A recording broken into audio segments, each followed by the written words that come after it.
আমার প্রিয় ছাত্রছাত্রীরা, তোমরা দেখছো ইউটিউব চ্যানেল বাংলা পাঠ। আজ হারাধন স্যারের বাংলা ক্লাসে তোমাদেরকে স্বাগত। আজ আমি আলোচনা করব সপ্তম শ্রেণীর একটি কবিতা, কবি অজিত দত্তের লেখা ছন্দে শুধু কান রাখো। তো এই যে কবিতাটি, এটি একটি অসাধারণ কবিতা।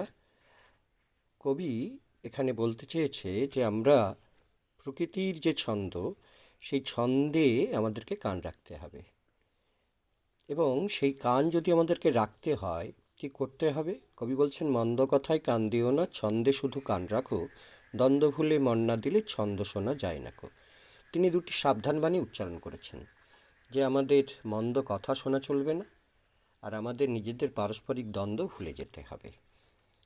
এবার তিনি বলছেন, ছন্দ প্রতিটি জায়গায় আছে, ঝড় বাদলে আছে, পাখির ডাকে আছে, রাতের যে চাঁদের জোছনা সেখানে আছে, ঝিঁঝির ডাকে আছে, নদীর স্রোতে আছে। এবং এই যে ছন্দ, আমরা যদি সেটা আত্মস্থ করি, মন দিয়ে শুনি, তাহলে দেখব যে প্রকৃতি যে ছন্দ রচনা করে সেটি কিন্তু এখনও সেই রকম কেউ সেইভাবে ছান্দসিক হয়ে ওঠেনি, সেইভাবে কবিতা লিখতে পারেনি। শুধু কি তাই, তিনি বলেছেন আমাদের যে নাগরিক জীবন, যেখানে মোটর গাড়ি, রেলগাড়ি, সেখানেও কিন্তু তারাও ছন্দে চলে। আবার নৌকা, জাহাজ যখন জলে চলে তখনও কিন্তু ছন্দ আছে।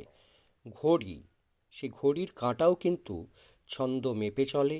এবং আমাদের যে রাত্রি এবং দিন, দিনের পরে রাত, রাতের পরে দিন হয়, সেটাও কিন্তু ছন্দে বাঁধা। তাই আমাদেরকে কান তৈরি করতে হবে। কিসের কান?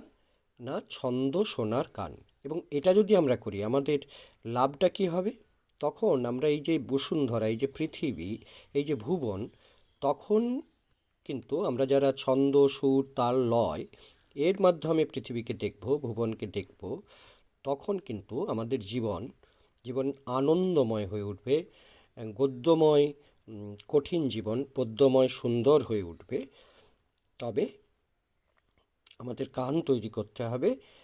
আমরা যদি ছন্দে, প্রকৃতির ছন্দে কান না রাখতে পারি, তাহলে কিন্তু আমাদের জীবন গঠিত হবে না। সবাই ভালো থেকো, আনন্দে থেকো।